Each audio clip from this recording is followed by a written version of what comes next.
Education is the key. Education is power.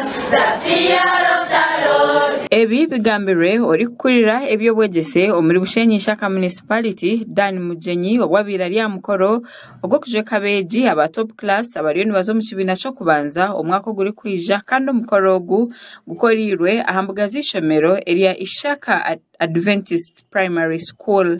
Ate kuretera omwana w'umwojo kugira ebizubingi bakabanza kwirukanga abana babiki tugire kubalansinga twashanga abana babojo nabo babasigire nyuma kandi mwijuke twino coexist basa coexistinga twina abana babiki bakushoma bakora then generation yabojo ikuzire kuri omukorogu gukorirwe ahambuga zishomero area Ishaka SDA Primary School. Dan Mujenyi asimire ishomereri ahabokora kurungi omashomero gona gari mu municipality aga government aho bagizire ngo ishomero yabanirikoraje na government nebanerihereza sente nyingi okukora emirimo y'ishomero mukoraje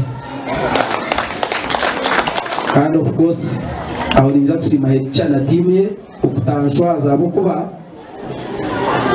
ibyo assessment bakweza kudikora abagereza max seasons zigaragaza ijana resources ziringe sente gukora ijo twari tubombekira sente zo no kwanza abakora kubimba batampase tubazikeneza abakora je bazongera. Pastor Evan Simasco ori chairman wa school management committee ashoborire ngubonka bakaciko binekoragana nungi na nishomero ngo kande kintu kibaretera kora kurungi emirimo yabo. Sima head teacher wana mewo nyenda kumanyisa kitarumburya na kumpanya nkobwa abantu bamanyiri timu yo buciko ubu itwe na head teacher n'abashomesa ntukora hamwe buzima turuko baturiyoka itko baturi nuturate comfortable turukwikiza ngo ibintu bigenda mu misho. Kamushaba Grace obiraje kire uri kurebe bwegese ahabwa bureberezi bw'abacanga omulimbarara ashabira abazire kufaye mnonga kureba ngo abana babo babasa kubegese mice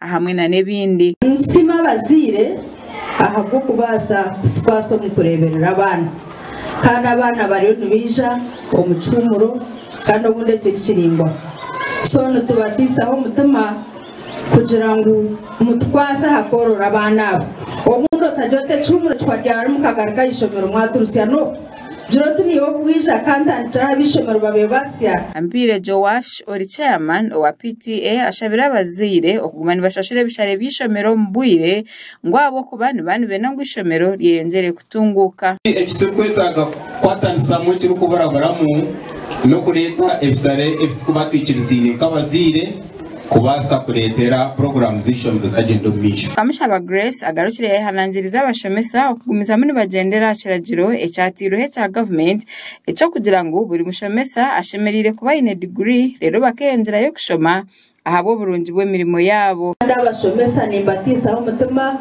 nkoko kiragiro cya government hatikugamba ngo umuntu ine kuba no ko shomeraho kire waza kuba no shomesa mu idendekere babeno bagamba diploma nangwa ya kugira ngo wakushomesa mu primary atukubaheza ngo degree mbweno bunde nintisa aho mutuma abe batakacira amadarago ngo mweyongere muze kushoma. Abazire abahikira ishomero basimire mukuru w'ishomero ahabwe ngwatanisa nungi eyayine n'abazire omutireho na no kureba ngo mutindo gw'ishomero gwayongera ahiguru no muntu murongi munonga atwatira nk'abazire obyeshashura kandi yatumisebeza twashashura kandi ishomero ryitu yartungura.